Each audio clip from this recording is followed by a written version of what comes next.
तिकडे माळशिरस तालुक्यात आगामी स्थानिक स्वराज्य संस्थांच्या निवडणुका राम सातपुते यांच्या नेतृत्वातच लढल्या जातील असा थेट मेसेज एका व्हिडिओद्वारे मुख्यमंत्र्यांकडून देण्यात आलाय। आणि नुकताच राम सातपुते यांनी दिवाळी स्नेहमिलन मेळावा घेतला आणि या मेळाव्याची दखल देवेंद्र फडणवीसांनी घेतली आहे। माळशिरस तालुक्यात असणारा राम सातपुते विरुद्ध मोहिते पाटील असा संघर्ष आहे। फडणवीसांनी व्हिडिओ कॉलद्वारे हा मेसेज केलेला आहे। राम सातपुतेंच्या मेळाव्याची फडणवीसांकडून दखल घेण्यात आली। आगामी स्थानिक स्वराज्य संस्थांच्या निवडणुका राम सातपुते यांच्या नेतृत्वातच लढल्या जातील असा थेट मेसेजच मुख्यमंत्र्यांकडून देण्यात आला आहे।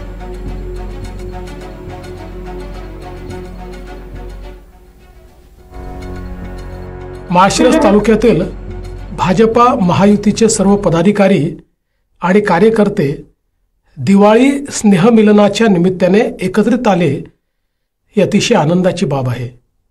एकत्र येऊन सण साजरे करणे ही आपली संस्कृती आणि परंपराच राहिली आहे। मी तुम्हा सर्वांना दीपावलीच्या हार्दिक शुभेच्छा देतो।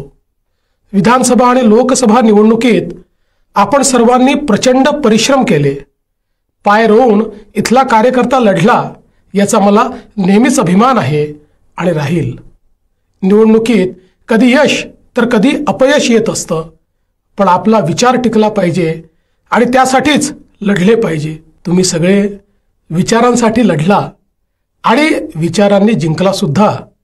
आता येणाऱ्या काळात स्थानिक स्वराज्य संस्थांच्या निवडणुकांना आपण सामोरे जात आहोत। येणाऱ्या सर्व निवडणुकीत रामभाऊ सातपुते यांच्या नेतृत्वात माळशिरस तालुक्यात भाजपचे कमळ फुलवायचे आहे आणि महायुतीला जिंकून द्यायचे आहे। राम सातपुतेंसारख्या नेत्याचे हात मजबूत करायचे आहेत। रामभाऊंनी विधानसभेत तर आपली ओळख निर्माण केलीच, पण त्यांच्यासारखा चळवळीतील कार्यकर्ता विरळा असतो। मला खात्री आहे की हा लढा आपण नक्की जिंकू।